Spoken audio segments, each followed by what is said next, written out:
आत्मिक विकास के लिए बहुत पुरुषार्थ करने की आवश्यकता पड़ती है, किंतु आत्मिक विनाश के लिए पुरुषार्थ की आवश्यकता नहीं पड़ती, अनायास उसका पतन होता है। जबकि उन्नति के लिए निरंतर प्रयास करना पड़ता है, तब कहीं जाकर के उच्च स्थान पर पहुंच जाता है।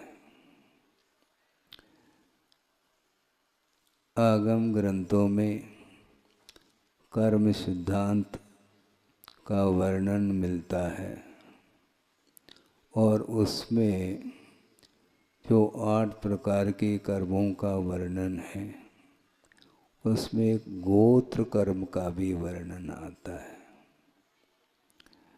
गोत्र किसको बोलते हैं? जिस कर्म के उदय से निंदनीय कुल में पैदा हो जाता है, उसका नाम नीच गोत्र है। और जिस कर्म के उदय में पूजनीय कुल में पैदा होता है, अर्थात वह कुल पूजनीय इसलिए कहा, उस कुल के आधार से विकास होता है। उस कुल के निमित्त को लेकर के धर्म की आराधना की जा सकती है, इसलिए उसको उच्च गोत्र की संज्ञा दी। ये सामान्य रूप से ये गोत्र का स्वरूप आपके सामने रखा, किंतु विशेष रूप से इस विषय में और खुलासा किया है आचार्यों ने। वह ये है कि संतान क्रम से आया हुआ जीव का जो आचरण है, उसका नाम गोत्र कहा। संतान क्रम का अर्थ परंपरा से आया हुआ जो जीव का आचरण है, वह गोत्र संज्ञा को पाता है। और वह परंपरा से आया हुआ जीव का आचरण यदि उच्च है, उसका नाम उच्च गोत्र है। और परंपरा से आया हुआ जो जीव का आचरण यदि निम्न स्तर का है, उसका नाम नीच गोत्र माना है। यह अर्थ नहीं लेना चाहिए उच्च गोत्र में कोई पैदा हुआ है और उस परिवार में मान लो बेटा है, वह व्यसनी हो गया। व्यसनी हो गया है इसलिए उसको नीच गोत्री कह दें, ऐसा नहीं। क्योंकि पैदा जो हुआ है वह उच्च कुल में पैदा हुआ है। वर्तमान में उसका आचरण विपरीत देखने में आ रहा है, किंतु वर्तमान के उस विपरीत आचरण को लेकर के उस गोत्र को हम नीच गोत्र नहीं कह सकते, क्योंकि परंपरा से उच्च आचरण आया है। वर्तमान में किसी निमित्त को लेकर के आचरण में विपरीतता आई है, तो वह तात्कालिक मानी जाती, वह विपरीतता। किंतु उसका जो गोत्र है वह परंपरा से आया हुआ उच्च आचरण जो कर रहा है, उसमें पैदा हुआ है, इसलिए वह उच्च गोत्री माना जाता है। और कोई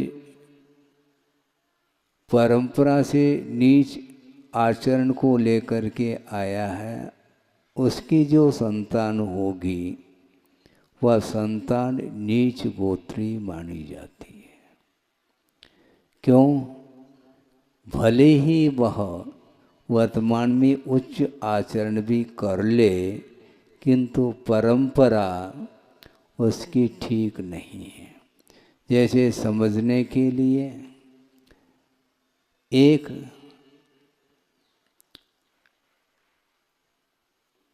वह व्यक्ति है जिसका वर्ण कौन सा है? शूद्र है, शेड्यूल कास्ट जिसको बोलते हैं। और मान लो उसने जैन धर्म के प्रभाव से आचरण में अंतर लाया है। मान लो उसने मद्य मधु मांस का त्याग भी किया है, रात्रि भोजन का भी त्याग कर लिया है, छान करके भी मान लो पानी पी रहा है। ये सारे वर्तमान में उच्च आचरण वह कर रहा है, फिर भी उसका गोत्र नीच ही माना जाता है। इसलिए वह मंदिर आदि में प्रवेश नहीं कर सकता। ये वर्ण व्यवस्था है। भीतर प्रवेश करने के लिए और पुरुषार्थ करने की आवश्यकता है, वह वर्तमान में उसके द्वारा पुरुषार्थ संभव नहीं। और शूद्र की चर्चा आगम में आती है। एक सतशूद्र होता है और एक असतशूद्र होता है। यानी एक वह शूद्र है जो स्पर्श के योग्य है, किंतु एक वह शूद्र है जो स्पर्श के अयोग्य माना जाता है। जैसे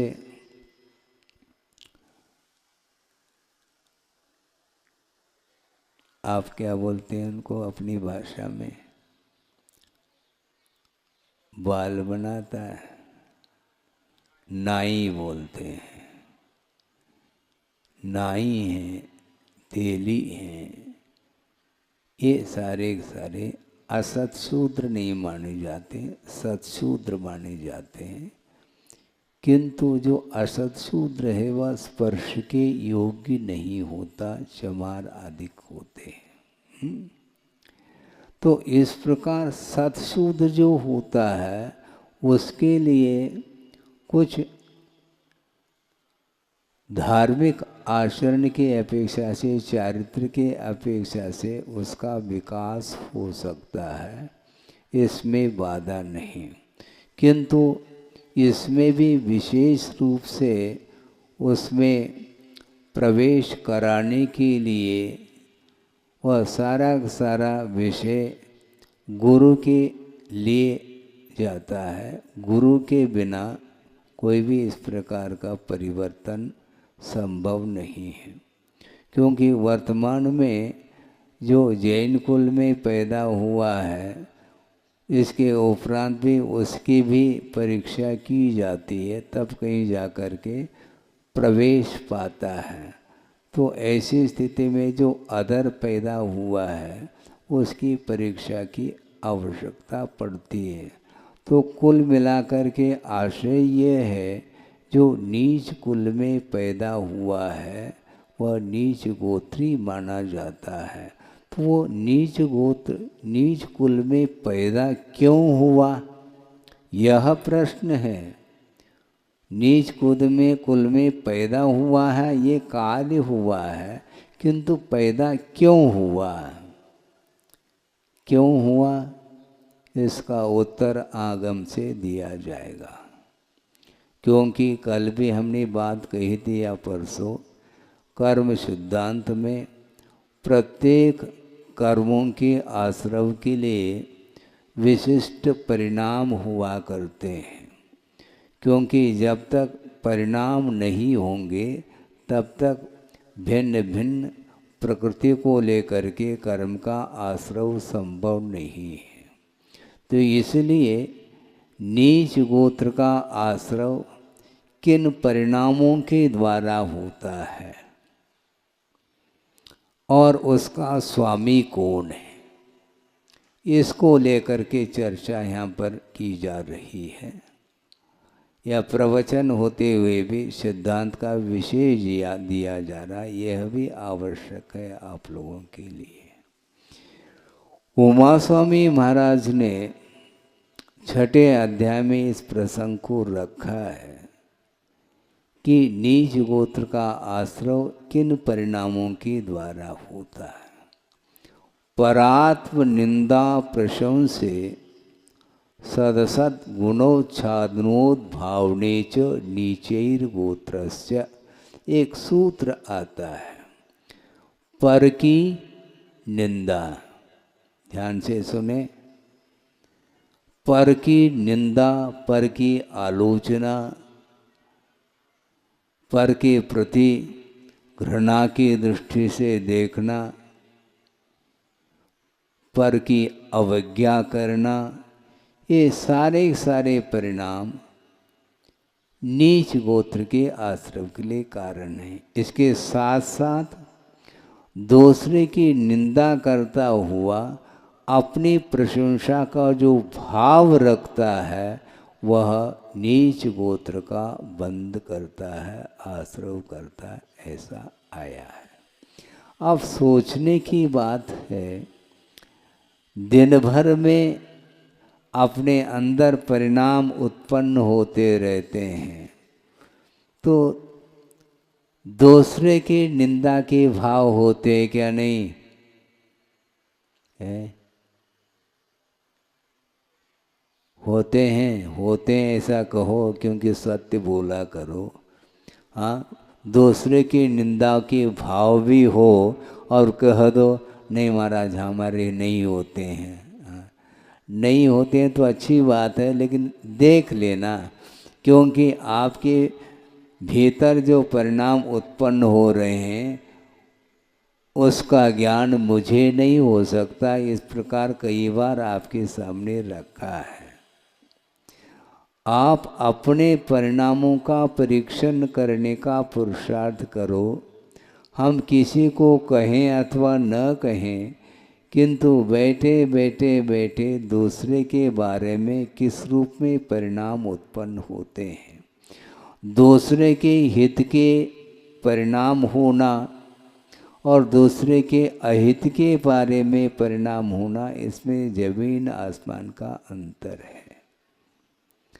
आप अपना कल्याण कर सको या न कर सको, किंतु दूसरे के अकल्याण का भाव तो नहीं आना चाहिए। किंतु संसारी प्राणी ईर्ष्या के कारण, द्वेष आदि के कारण दूसरे की आलोचना करता है। कभी भी गुणों की आलोचना नहीं होती, गुणों की निंदा नहीं होती, गुणों की अवज्ञा नहीं होती, किंतु हमेशा गुणों का समादर होता है। गुणों की प्रशंसा की जाती है, किंतु अपनी नहीं। अपने गुणों की प्रशंसा तो निरंतर करता है संसारी प्राणी, बल्कि राई बराबर यदि मान लो अपने भीतर गुण है तो उसको तिल का ताड़ बना देता है। हाँ, मेरे पास इतने गुण हैं, इतने गुण हैं, आदि आदि। जबकि दूसरे के भीतर राई बराबर भी यदि गुण है तो उसको तिल का ताड़ बनाने के लिए कहा है। संसारी प्राणी उल्टा काम करता है, वो हमेशा उल्टा ही करता है, इसलिए तो संसार में बना हुआ है। दूसरे के दोषों को उद्घाटित नहीं करना, दूसरे के दोषों को भूल करके भी उद्घाटित नहीं करना। यदि करते हैं, उसको हाईलाइट करते हैं, निश्चित रूप से वह निंदा कर रहा होता है, और निंदा के पर की निंदा के माध्यम से वह नीच गोत्र का ही बंद करेगा, इसमें कोई संदेह नहीं है। क्योंकि ये आगम वाक्य सिद्धांत के ये वाक्य हैं, और सिद्धांत आगम की रचना किसने की है? भगवान ने की है। बल्कि भगवान के द्वारा दिव्य ध्वनि में ये बात आई है और उसको गणधर परमेष्टि ने द्वादशांग का रूप दिया है। इसलिए द्वादशांग वाणी में ये श्रुत में ये बात आई है कि दूसरे की निंदा आलोचना आदि करने से निश्चित रूप से नीच गोत्र का बंध करता है और निंदनीय कुल में वह पैदा होता है। सोचो विचार करो। लेकिन संसारी प्राणी को क्या होता है पता नहीं, और वह असत्य को सत्य सिद्ध करने के लिए हजार असत्य का और सहारा लेता है। किसको सिद्ध करना है? उसको असत्य को सत्य के रूप में सिद्ध करने के लिए हजार बार और असत्य बोलने के लिए वह तैयार हो जाता है। तो ऐसे स्थिति में वह करना क्या चाहता है? भूल करके भी दूसरे की निंदा ठीक नहीं। मान लो, यह भी कहा है आगम में, मान लो कोई चोरी कर रहा है तो उसको क्या कहते हैं? चोर कहते हैं। किंतु आगम की आज्ञा है व्रतियों के लिए कि सामने कोई चोर खड़ा है, तुम चोर हो इस प्रकार कहने के लिए भी निषेध किया है। चोर को चोर के रूप में जानो और उससे बचने का प्रयास करो, ये तो ठीक है। पापी को जानो किंतु कहो नहीं तुम पापी हो। यदि दूसरे को पापी बोलते हैं, निश्चित रूप से वह स्वयं अपराधी सिद्ध होता है आगम की दृष्टि से। इसलिए व्रती कभी भी दूसरे के लिए कहता क्या है? वह कहता कुछ नहीं, जानता है। यदि गुणी देखने में आता है तो उसकी प्रशंसा करता है, और गुणी नहीं देखने में आता, कोई मान लो अवगुणी देखने में आ रहा है, तो वह माध्यस्थ भाव का धारण कर लेता है। माध्यस्थ भाव को रखता है। कभी भी वह नहीं कहता मुख से कि तुम अपराधी हो। अपराधी को अपराधी कहना भी बड़ा अपराध माना गया है।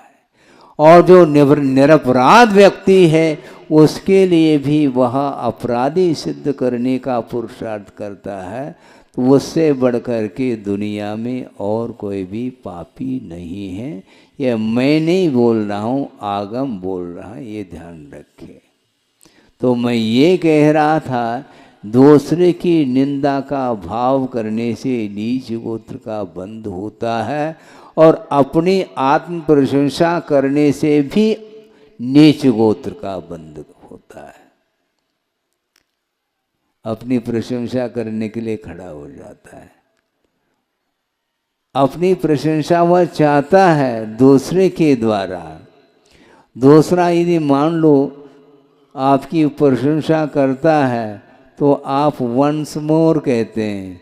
मान लो कोई आलोचना कर रहा है तो उसके ऊपर वार करते हैं। ये होता है। तो इसके द्वारा अनर्थ हो रहा है, ये ध्यान रखें। बहुत कठिन काम है।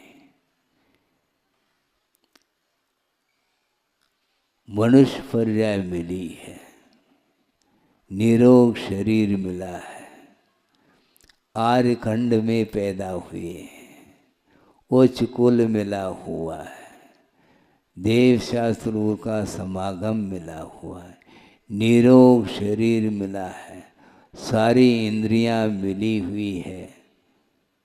इसके उपरांत भी उसका सदुपयोग करने वाला व्यक्ति होनहार माना जाता है। सोचो विचार करो। मुख का दुरुपयोग मत करो। मुख मिला है तो दूसरे की प्रशंसा करने के लिए मिला है। गुरु की शास्त्र की और प्रभु की, इन तीनों की स्तुति करने के लिए मुख मिला है, लेकिन इस मुख से वह देव गुरु शास्त्र की स्तुति करना नहीं चाहता, किंतु वह इस मुख के माध्यम से दूसरे की निंदा करने के लिए खड़ा हो जाता है, तो उसका पतन निश्चित है बंधु।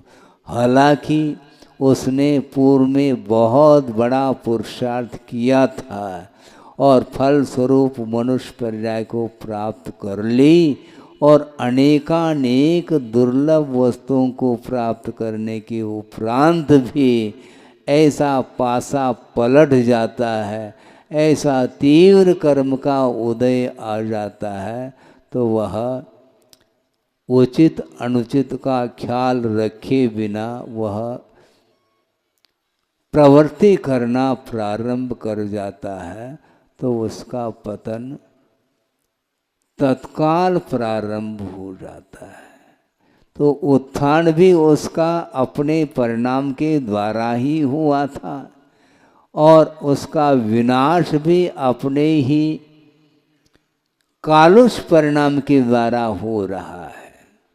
इसलिए देव गुरु शास्त्र की आराधना करते हुए हम अपना जीवन व्यतीत कर रहे हैं, इसलिए हमेशा ये सावधान रखने की आवश्यकता है कि मेरी मन वचन काय की चेष्टा के द्वारा किसी भी जीव की विराधना नहीं होनी चाहिए। मन वचन काय की चेष्टा के द्वारा किसी को भी कष्ट नहीं पहुंचना चाहिए, यह भाव मन में निरंतर होना चाहिए। क्योंकि आचार्यों ने ये कहा कि परस्परोपग्रहो जीवानाम। क्या कहा? बहुत गहरा अर्थ है ये इसमें। परस्परोपग्रहो जीवानाम, इसमें गहरा क्या अर्थ है महाराज बताओ?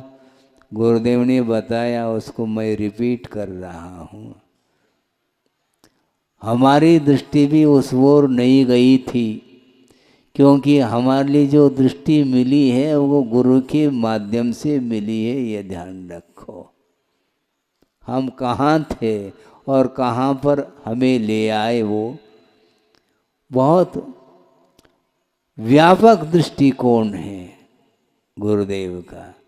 इस सूत्र में परस्परोपग्रहो जीवानाम, इस सूत्र में जो व्यापकता है उसको सामने रखने का पुरुषार्थ प्रयास किया है गुरुदेव ने। वो ये है कि परस्परोपग्रहो जीवानाम कहा, जैनानाम ऐसा नहीं कहा, ये ध्यान रखो।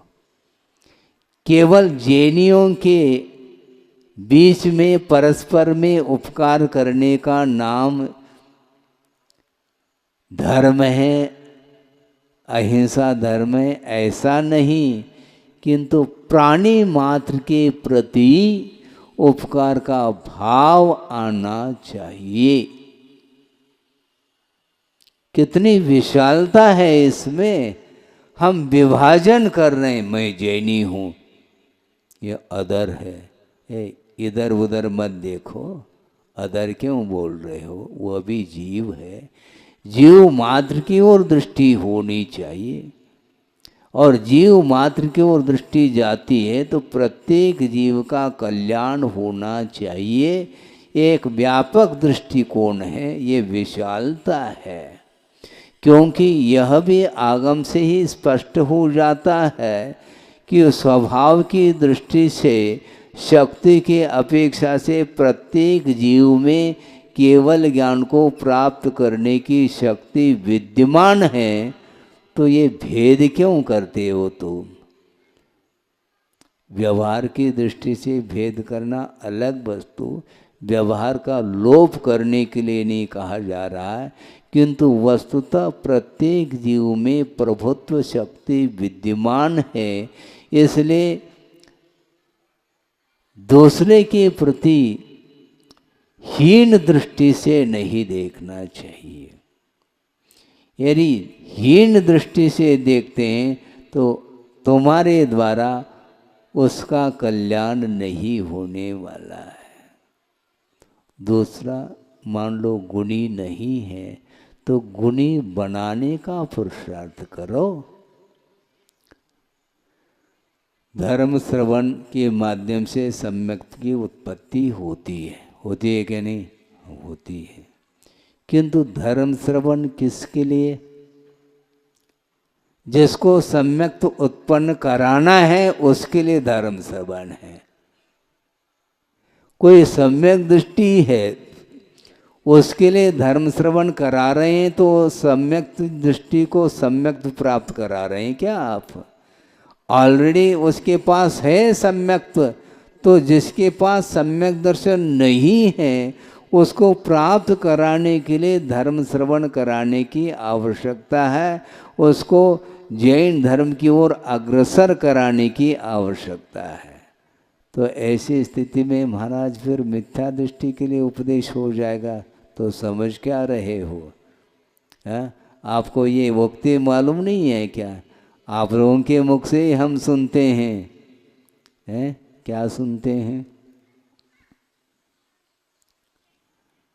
जो जाग रहा है उसको क्या जगाना?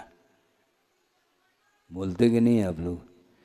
जो सो रहा है उसको जगाया जाता है, जो जाग रहा है उसको क्या जगाना? वो अपने आप जगा हुआ है, वो सो थोड़ी रहा है।